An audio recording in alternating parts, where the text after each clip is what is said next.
What's going on, guys? Got another knife review here for you. Today we're going to be looking at the Zero Tolerance 0801.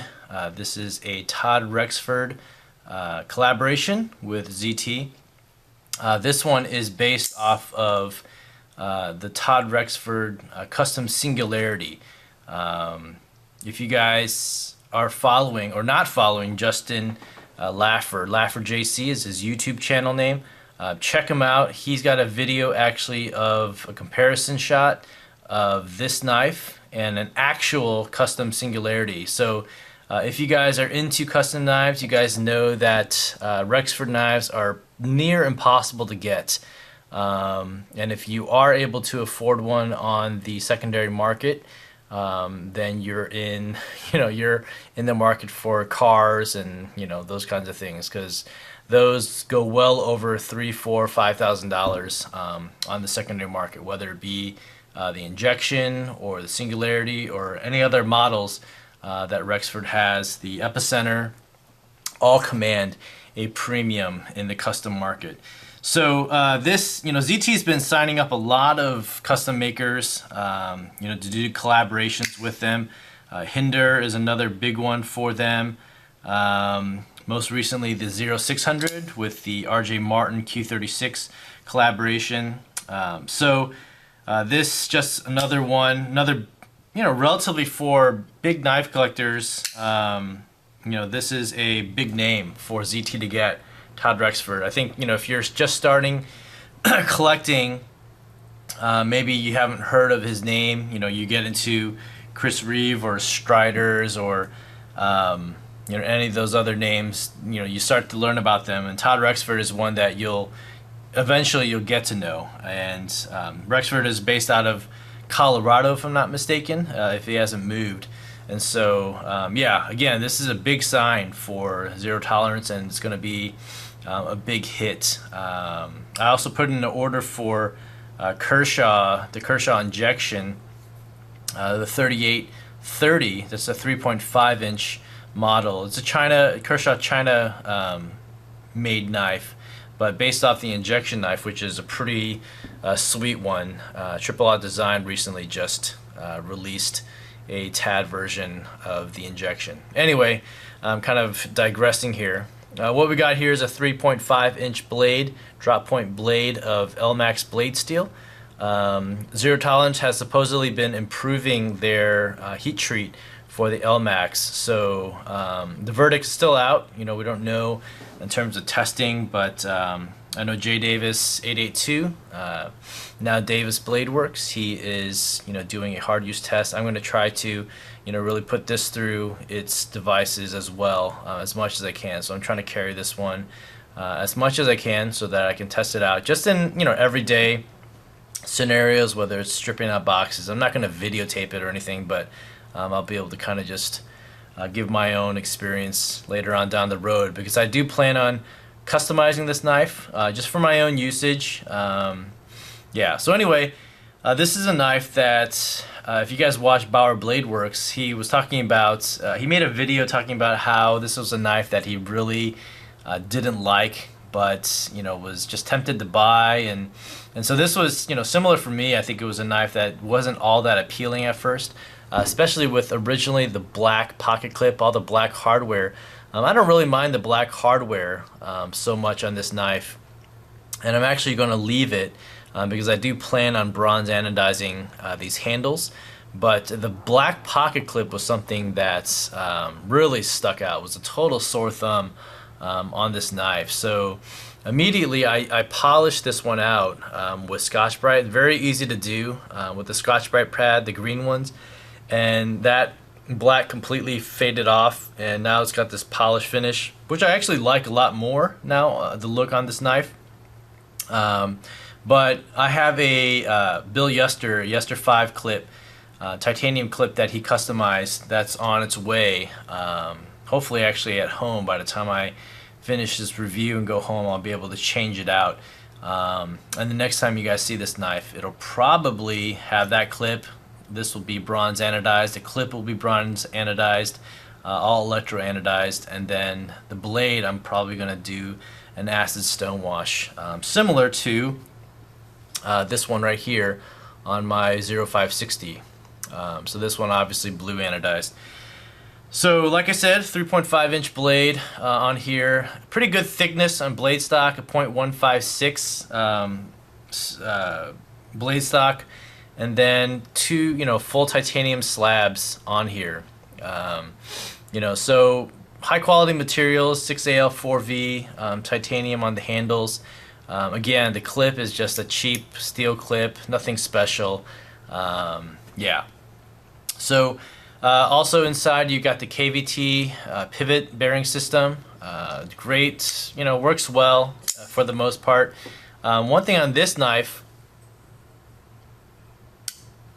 of course you don't hear it right now. So I don't know if you heard that, but there's a little bit of,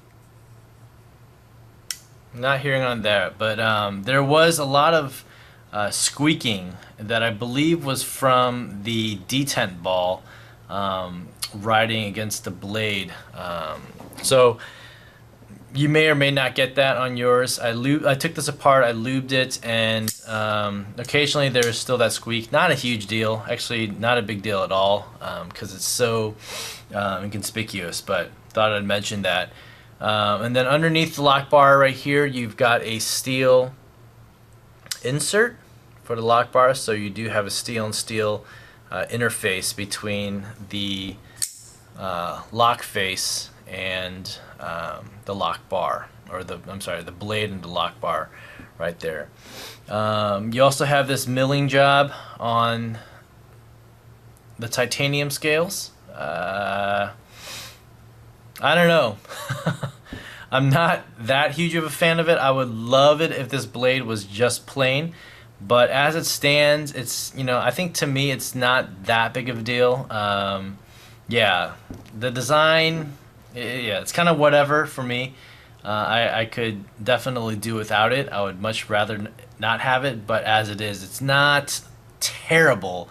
That's just in my opinion though. So one thing for this blade that I'll say is, or in terms of actually pretty much all ZTs, is just the branding. I get it. It's a zero tolerance, and yes, thank you. It's a zero tolerance. Oh, thank you. Especially with the black clip, it's a zero tolerance. This mirrored kind of finish with the polish, is about as much as I'd want on the blade. So say what you will about ZT's branding. I think it's just too much. But say on here, after you acid stonewash it, then you can get rid of, you barely see the branding there. After flaming this clip, you can still see it there, but again, that's about all I want. Right here, this Hinder collaboration 0551, branding, and then all of the words, that they have to put on here. Serial number, made in the USA, thank you. Elmax Steel, thank you. Kai, the model number, Rexford Design. It's just so much. So again, I'm going to be acid stonewashing this to get rid of all that branding, bronze anodized. I think it's going to look a lot better. Nothing that you can really do to get rid of this unless you actually mill it out. But I can bear with this being the only thing that will be on, left on this knife after I finish with it. With the customized clip, it's not going to have anything on there. Real quick size comparison, again, between these other ZT collaborations. There's 0561, 0551. The Semenza's slightly larger with its 3.65 inch blade. And then here you have the other Rexford collaboration with Boker Plus, the Epicenter. Definitely Kershaw and ZT, they do a much better job of their fit and finish and the quality, carrying out the actual design. The Epicenter looks great. Actually, this one, for the money, you actually get pretty great materials. Titanium. It's not. I don't think it's 6AL4V, but it is a Chinese titanium. It will anodize. You got VG10 steel, which is actually pretty good for a collaboration knife from Boker Plus. But you get the classic Boker lock rock, you know, and so that's just inevitable. At the same time, this knife has grown on me. Rexford designs are pretty sweet. They're, you know, they're ergonomic. They're just aesthetically very pleasing to the eye. So, yeah, I have a love-hate relationship with this knife. This design, the Singularity design, it's also growing on me. I think this knife would look great with kind of a deeper front choil or something. There is no choil here to rest your hands. The blade does sharpen all the way back to the ricasso of the blade. So, but yeah, it's ergonomic. It's very comfortable in hand. Reverse grip, you know, is comfortable. With the, I think, as they talk about this clip, you can see how this dip on the clip falls right where the lock bar cutout is and extends all the way into, you know, deep into the frame. So people have complained about that, pulling this out of the pocket, but again, that Bill Yester pocket clip should take care of all those things. All right, so really not much else to be said. Flow through design, black standoffs here. This is not an internal stop pin, you know, meaning that there's a, you know, not a track on the blade. This is actually back to old school. It just has that stop pin right there. So if I can open it up, you see the stop pin right there, and that blade tang just wraps around like that around. So you do get a very secure lockup. So it's just interfacing between the lock bar and that stop pin. So yeah, a lot of knives are going into that internal, yeah, the internal stop pin. So I don't have any knives around me that I'd be able to show, but a lot of knife makers are going that route now. So it seems like. So anyway, that's sort of my quick thoughts and impression of the ZT-0801. Give it a chance if you think it's one that is, you know, ugly, or, you know, you don't like the design.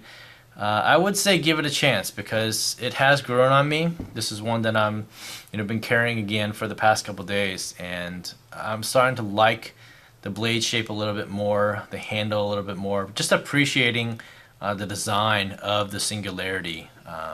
Yeah, so anyway, give it a thought, or give it a check, and let me know what you guys think in the comments down below. Alright guys, thanks for watching. You guys take care, and I'll see you guys on the next vid. Bye.